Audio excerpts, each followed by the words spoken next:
Hello everyone, this is Ankit. Welcome back to our channel. SSR का exam आपने दिया है। काफ़ी लोग स्टेज 1 में बाहर हो जाएंगे, तो अब वो नेक्स्ट वैकेंसी का वेट करेंगे। तो SSR की नेक्स्ट वैकेंसी नहीं आएगी। एक और वैकेंसी आपके सामने एयरफोर्स, जिसमें आप फॉर्म डाल सकते हैं। तो एयरफोर्स वाई ग्रुप और एक्स ग्रुप में फॉर्म डाल सकते हैं, जिसके फॉर्म आपके आज 27 जुलाई सुबह 10 बजे से स्टार्ट हो चुके हैं। तो अग्निपथ वायु.cdec.in वेबसाइट पे आइए और यहाँ पे आपको अनाउंसमेंट दिख जाएगा। इस पर आपको क्लिक करना है। आपका वेब पोर्टल ओपन हो जाएगा, ये लॉगिन पोर्टल। यहाँ पे आपको ईमेल आईडी, पासवर्ड, कैप्चा डाल के लॉगिन करना है। आपका फॉर्म स्टार्ट हो जाएगा, उसको आपको फिल करना है। अगर आपने इस पे पहले लॉगिन या रजिस्ट्रेशन नहीं कर रखा है तो फिर नीचे आपको एक ऑप्शन मिलेगा, क्लिक हियर टू रजिस्टर। इस पर क्लिक करके आपको पूरा आपका रजिस्ट्रेशन कंप्लीट करना है और इसके बाद आपका ईमेल आईडी, पासवर्ड, कैप्चा डाल के लॉगिन करना, आपका फॉर्म स्टार्ट हो जाएगा। तो कैसे रजिस्ट्रेशन करना है वो तो हम आगे समझेंगे, कैसे फॉर्म भरना है। उससे पहले आप ये समझिए कि आप एलिजिबल हैं या नहीं। तो ऑनलाइन रजिस्ट्रेशन आज से स्टार्ट है और 17 अगस्त रात 11 बजे तक चलेगा। एग्ज़ाम डेट्स भी दे रखी हैं। आपका एग्ज़ाम ऑनलाइन होगा और 13 अक्टूबर से आपका एग्ज़ाम होगा। अग्निवीर वायु इनटेक 1/2024, इसका मतलब है 2024 की पहली बैच का वैकेंसी है ये। आप एलिजिबल हो या नहीं हो देख लीजिए। SSR दोनों लोग, अगर आप एलिजिबल हो तो आप अप्लाई कर सकते हो। Indian air force invites online only, केवल ऑनलाइन अप्लीकेशन ही इनवाइट्स किए गए हैं। अनमैरिड मेल और फीमेल और इंडियन कैंडिडेट्स ही अप्लाई कर सकते हैं, जिसका जो सिलेक्शन ऑनलाइन टेस्ट है वो 13 अक्टूबर से स्टार्ट है। DOB की बात करें तो 27 जून 2003 से लेकर 27 दिसंबर 2006 के बीच में आपकी डेट ऑफ बर्थ होना चाहिए। हालांकि ये दोनों डेट भी इंक्लूड है, आप में से किसी की डेट ऑफ बर्थ है तो भी आप एलिजिबल हो। तो डेट ऑफ बर्थ देख लीजिए, इसके बीच में आ रही है तो आप एलिजिबल हो। अब आप देखिए एजुकेशन क्वालिफिकेशन क्या चाहिए। दो स्ट्रीम है यहाँ पे, एक साइंस ग्रुप जिसे आप एक्स ग्रुप के नाम से जानते थे पहले, एक है अदर देन साइंस सब्जेक्ट्स जिसे वाई ग्रुप के नाम से जाना जाता है। तो देखिए साइंस सब्जेक्ट्स में 10+2 इंटरमीडिएट पास होना चाहिए। सब्जेक्ट्स आपके मैथमेटिक्स, फिजिक्स और इंग्लिश होने चाहिए। एग्रीगेट जो परसेंट है आपका 50% होना चाहिए मार्क्स, तभी आप अप्लाई कर सकते हैं। और 50% मार्क्स आपका इंग्लिश में होना चाहिए। तो ये जो साइंस सब्जेक्ट्स है ये आपका SSR कैंडिडेट्स के लिए है, आप इसमें अप्लाई कर सकते हैं। ध्यान रखिएगा एग्रीगेट 50% होना चाहिए, लेकिन इंग्लिश में भी 50 चाहिए। ऐसा नहीं कि एग्रीगेट तो आपका 70-80% बन रहा है लेकिन इंग्लिश में कहीं 40-45 या फिर 49% भी है तो भी आप अप्लाई नहीं कर सकते। 50% मार्क्स चाहिए। देखिए साइंस सब्जेक्ट्स एक्स ग्रुप जिसे कहते हैं, इसमें तीन तरीकों से आप अप्लाई कर सकते हैं। पहला मैंने आपको बता दिया। दूसरा, अगर आपके पास 3 साल का डिप्लोमा कोर्स है इंजीनियरिंग में, mechanical, electrical, electronics, automobile, computer science या फिर इंस्ट्रूमेंटेशन टेक्नोलॉजी या फिर IT इंफॉर्मेशन टेक्नोलॉजी में, तो आप अप्लाई कर सकते हैं। हालांकि इसमें भी एग्रीगेट आपके 50% मार्क्स होने चाहिए और इंग्लिश में भी 50% मार्क्स होना चाहिए।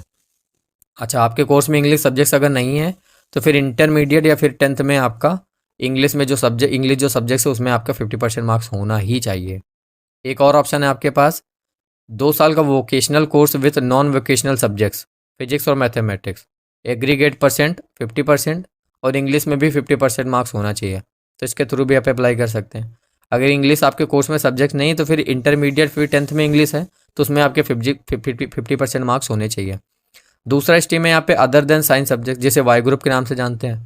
तो इसमें अगर आपको अप्लाई करना है तो सिर्फ और सिर्फ आपका इंटरमीडिएट 10+2 पास होना चाहिए और किसी भी स्ट्रीम से और किसी भी सब्जेक्ट से आप पास हैं अगर 10+2 तो आप इसके लिए अप्लाई कर सकते हैं। तो मार्क के कैंडिडेट अगर आप 10+2 पास हैं किसी भी स्ट्रीम से किसी भी सब्जेक्ट से तो आप अदर देन साइंस सब्जेक्ट्स में अप्लाई कर सकते हैं जिसे वाई ग्रुप कहते हैं। एग्रीगेट आपके जो मार्क्स हैं वो 50% होने चाहिए और इंग्लिश में भी 50% मार्क्स होने चाहिए। ये दो हैं, आप इसमें अप्लाई कर सकते हैं। एक और ऑप्शन है आपका अदर देन साइंस सब्जेक्ट्स में, 2 साल का वोकेशनल कोर्स है, उसमें आपका 50% मार्क्स है अगर और 50% इंग्लिश में है तो आप इसके थ्रू भी अप्लाई कर सकते हैं। फीमेल कैंडिडेट्स के लिए जो हाइट है और मेल कैंडिडेट्स के लिए जो हाइट है, मेल कैंडिडेट के लिए हाइट 152.5 सेंटीमीटर और फीमेल कैंडिडेट्स के लिए जो हाइट है 152 सेंटीमीटर है। ध्यान रखिएगा फीमेल कैंडिडेट्स के लिए यहाँ पे दिया है कि आप अगर नॉर्थ ईस्ट और हिली रीजन ऑफ उत्तराखंड से बिलोंग करते हैं तो आपकी जो हाइट है 147 सेंटीमीटर एक्सेप्ट की जाएगी।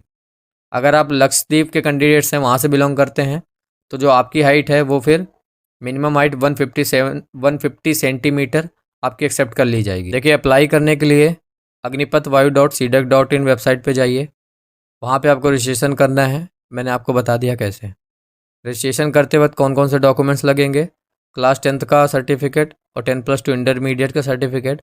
अगर कोई हायर एजुकेशन क्वालिफिकेशन है या फिर कोई एडिशनल स्किल सर्टिफिकेट है, अगर है तो भी यहाँ पे आपको ऑप्शन मिलेगा, आप अपलोड कर सकते हैं। बाकी जो 2 ऑप्शन आपको बताए थे, 3 ईयर का इंजीनियरिंग डिप्लोमा तो उसका फाइनल ईयर का मार्कशीट, 2 साल का जो वोकेशनल कोर्स है उसका मार्कशीट के थ्रू भी आप अप्लाई कर सकते हैं। अच्छा, पासपोर्ट साइज़ फ़ोटो रहेगी, रीसेंट कलर फ़ोटो लगाना है आपको। जून से पहले फ़ोटो ना ली गई हो तो मतलब एकदम नई फ़ोटो आपको लगानी है। साइज़ जो रहेगा फ़ोटो का 10 से 50 के भी रहेगा। तो गूगल पे फ़ोटो कंप्रेसर सर्च कर लीजिएगा, साइज़ आपका कम कर देगा। बैकग्राउंड कैसा होगा? लाइट बैकग्राउंड, तो लाइट ब्लू बैकग्राउंड या फिर वाइट बैकग्राउंड, कैसा भी आप लाइट हल्का कलर का कोई भी कलर ले सकते हैं, लेकिन लाइट होना चाहिए। अच्छा, जो फ़ोटो है उसमें आपको एक ब्लैक स्लेट लेनी है अपने चेस्ट पे, जिसमें आपको आपका नाम लिखना है, नाम और डेट ऑफ फ़ोटो लिखनी है, DOP। आपको डेट ऑफ बर्थ नहीं लिखनी है, सिर्फ आपका नाम और फ़ोटो लिखना है। इस प्रकार की फ़ोटो आप लगाएंगे। लेफ्ट हैंड का आपको थंब इम्प्रेशन देना है, उसका फ़ोटो खींचना है, साइज़ 10 से 50 के बी करके अपलोड करना है। सिग्नेचर करना है, उसका फ़ोटो खींच के साइज़ 10 से 50 के बी अपलोड करना है। जो कैंडिडेट्स 18 साल से कम है तो उनके फिर पेरेंट्स के फ़ोटो, गार्जियन के या पेरेंट्स के आपको सिग्नेचर अपलोड करने होंगे। एग्जामिनेशन जो फ़ीस है वो केवल 250 रुपये है, 250 रुपये, तो आप इसके लिए अप्लाई कर पाएंगे। मान लीजिए आपने 2-3 बार पेमेंट कर दिया, नहीं हो रहा सक्सेसफुल, फिर एक बार जाके हो गया, तो जो भी आपके एक्स्ट्रा पेमेंट होगी वो जैसे रजिस्ट्रेशन क्लोज होंगे उस अकाउंट पे वापस रिफ़ंड भी कर दी जाएगी। आपके पास एक वैलिड ईमेल आईडी और मोबाइल नंबर होना चाहिए ऑनलाइन रजिस्ट्रेशन सक्सेसफुल होने के लिए। तो मैंने आपको ऑलरेडी बता दिया है, तो वेबसाइट पे जाइए, वहाँ पे रजिस्ट्रेशन करिए और अपना फॉर्म भरिए। ध्यान रखिएगा जो भी आप डाटा एंटर करेंगे रजिस्ट्रेशन के वक्त वही आपका फाइनल होगा, उसमें कोई भी आप चेंजेस नहीं कर सकते हैं। कोई भी अगर आप रॉन्ग एंट्री करते हैं डेटा का तो फिर आप जो कैंडिडेट है वो कहीं भी डिस्क्वालीफाई किए जा सकते हो। तो जो भी डेटा है भैया आप देख लेना सारी चीज़ें, इसके बाद ही अप्लाई करना। ज़रूरी नहीं कि आज ही अप्लाई करो।